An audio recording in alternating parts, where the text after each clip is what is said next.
Let's go.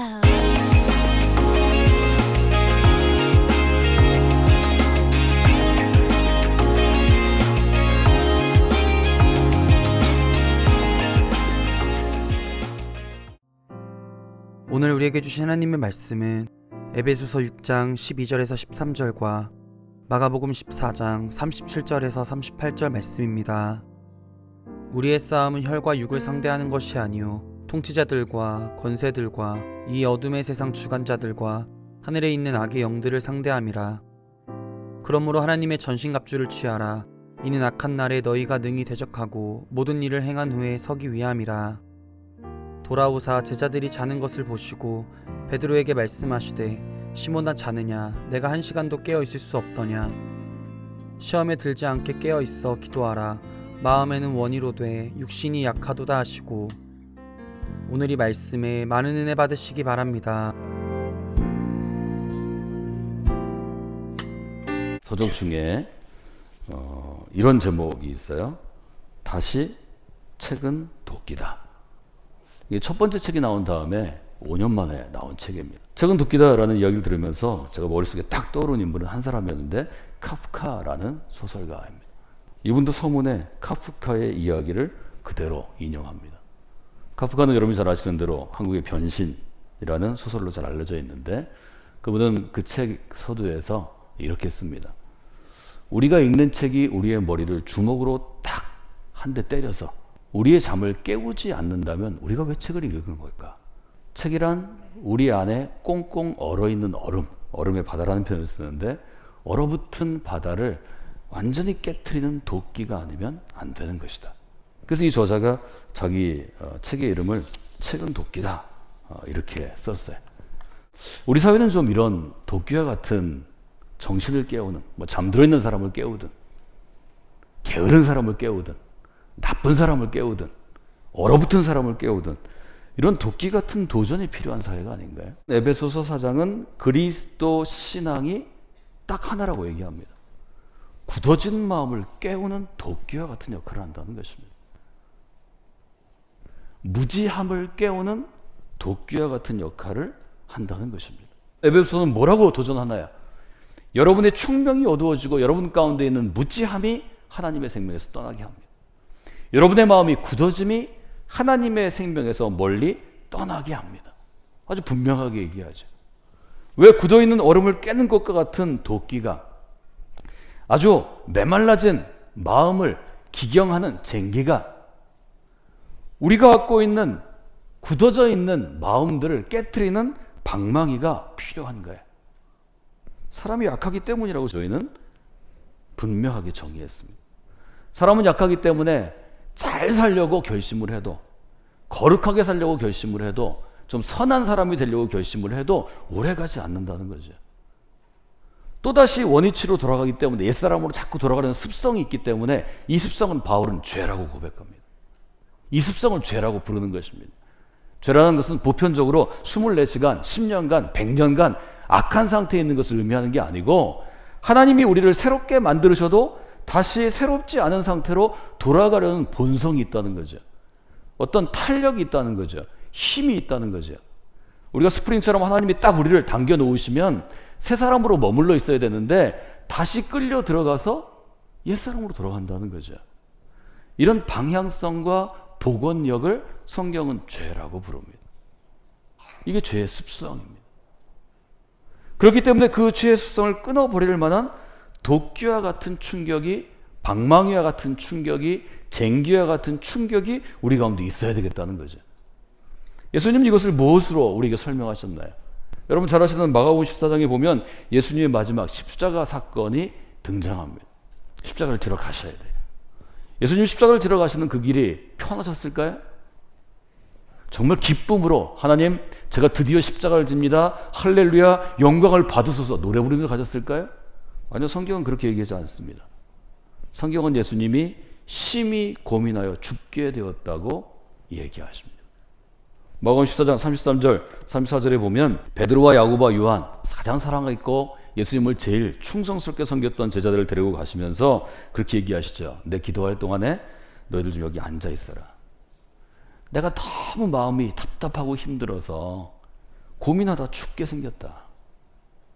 내가 좀 이 십자가 길을 놓고 하나님과 씨름하며 기도해야 되겠으니까 너희들이 좀 나를 지켜줘야 되겠다. 성경에 그렇게 되어 있죠. 내 마음이 심히 고민하여 죽게 되었으니 너희는 여기 머물러 깨어 있어라. 예수님이 가서 기도하셨어요. 성경은 그렇게 기록하죠.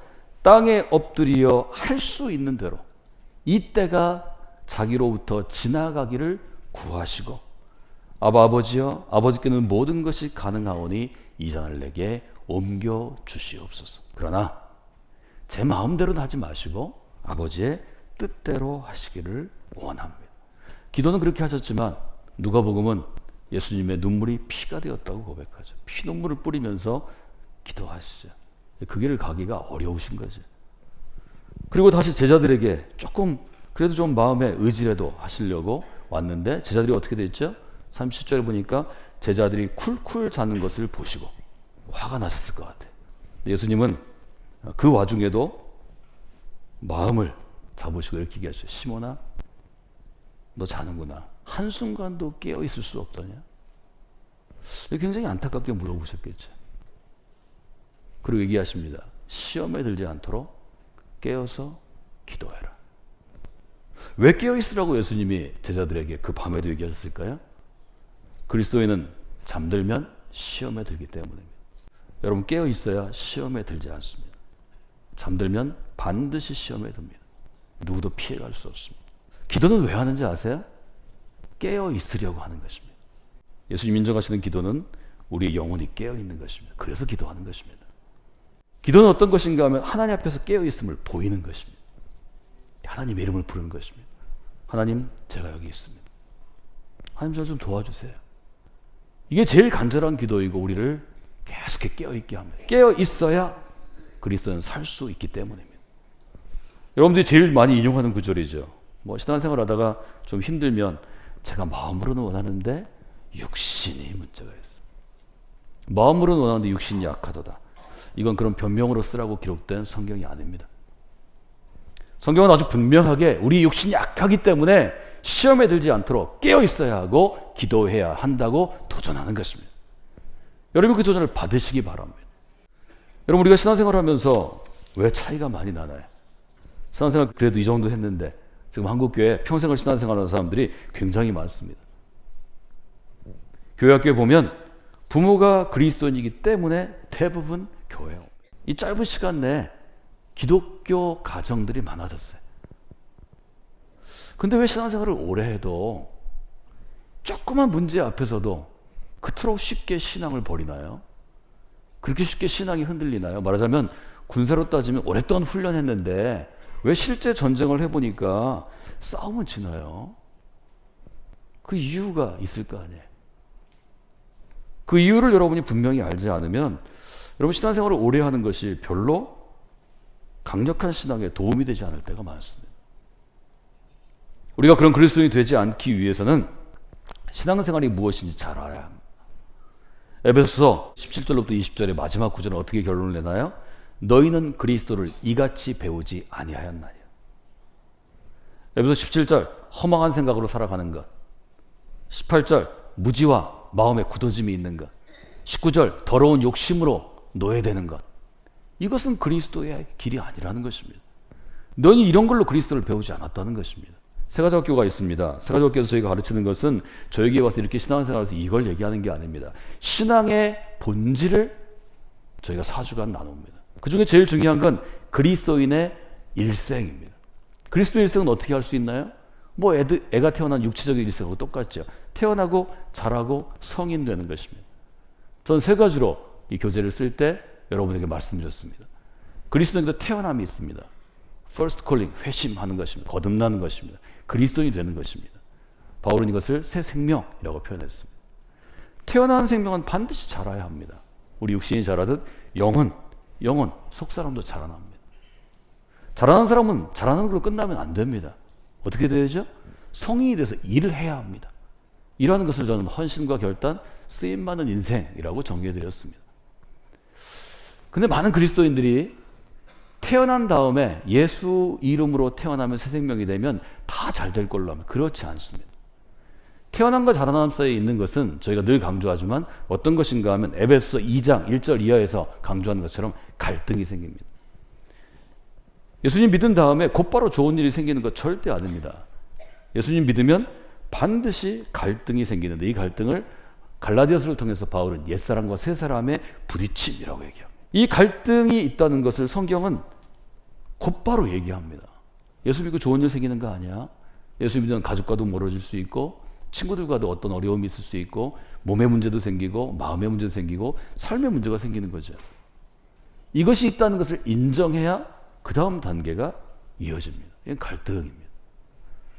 열심히 믿고 잘 자라나고 훈련하고 교회에서 봉사하면 그때는 갈등을 이기는 상태가 됩니다. 이때는 봉사하는 것이 기쁘고 예수님의 사람으로 사는 것이 기쁩니다. 근데 어떤 문제가 생기는가 하면 영적인 싸움이 시작됩니다. 이것은 갈등보다 훨씬 더 어려운 것입니다. 갈등은 사람을 죽이지는 않습니다. 싸움은 전쟁과 같기 때문에 육체의 생명과 영혼의 생명을 공격합니다. 그리고 우리는 이것을 악한 세력이라고 부릅니다. 죄의 세력, 사단이라고 부릅니다.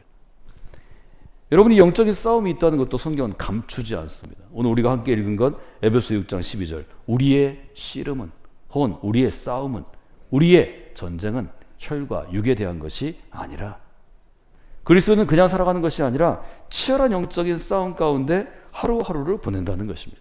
정리해 볼까요? 태어남, 자라남, 성인이 되어서 온전한 그리스도의 쓰임받음 이 세 단계가 우리 영적인 일생입니다. 여러분이 태어나서 자라나는 과정 가운데 있으면 갈등을 이기는 법을 훈련하고 갈등을 이기셔야 합니다.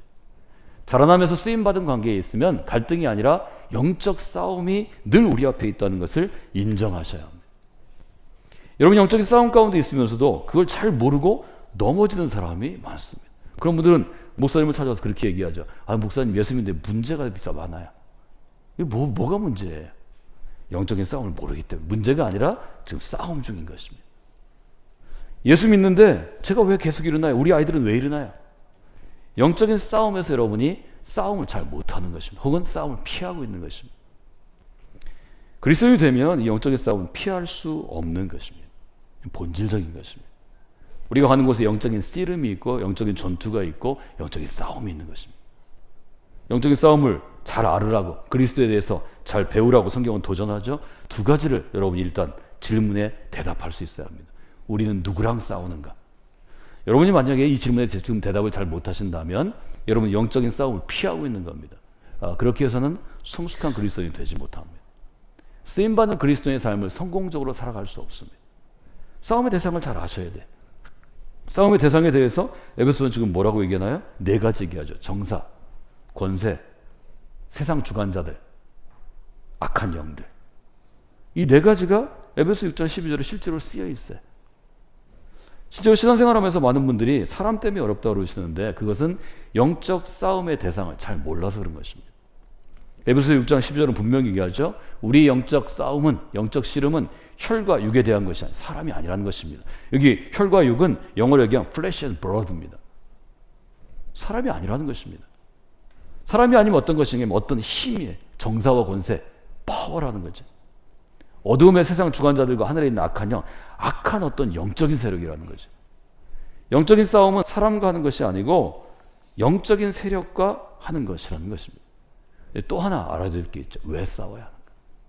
그리스도인이 되면 왜 영적인 싸움을 싸워야 하는가? 이걸 분명히 여러분들이 아셔야 합니다. 여러분 신앙생활을 해보시면 진지하게 신앙생활을 할수록 성숙한 신앙생활을 원할수록 예수님 향하여 더 헌신할수록 세상 사람들이 원하는 욕심에 좋은 일을 우리에게 주시는 게 아닙니다. 영적으로 좋은 일을 주시는 것입니다. 사랑하는 여러분, 전 여러분들이 신앙생활을 알고 시작하고 성장하는 분들이 되시기를 원합니다. 그렇지 않으면 오래 신앙생활을 한 다음에 겪어야 할 갈등과 어려움을 또다시 겪게 되기 때문입니다. 저는 이것은 지혜롭지 못하다고 봅니다. 저희 교회에서 여러분들이 신앙생활을 하실 때 이 부분을 아주 분명하게 좀 배우시는 분들이 되시면 좋겠습니다. 그리스도를 제대로 배우는 것 중에 하나가 오늘 있죠. 우리의 씨름은 혈과 육에 대한 것이 아니에요. 영적인 씨름이, 영적인 싸움이 우리 안에 있다는 것입니다. 여러분 신앙의 도끼를 지니시는 분이 되셔야 합니다. 그리고 먼저 여러분의 마음속에 굳어버린 마음도 얼어붙어버린 영혼도 잠든 여러분의 삶도 깨우셔야 합니다. 그래야 우리가 시험에 들지 않고 깨어 있을 수 있기 때문입니다. 여러분이 어떤 신앙의 도끼 한 그루 여러분 옆에 있는지 여러분 한번 보십시오. 여러분에게 살아있는 영적인 도전 앞에서는 귀한 시간 되시기를 주님의 이름으로 부탁을 드립니다.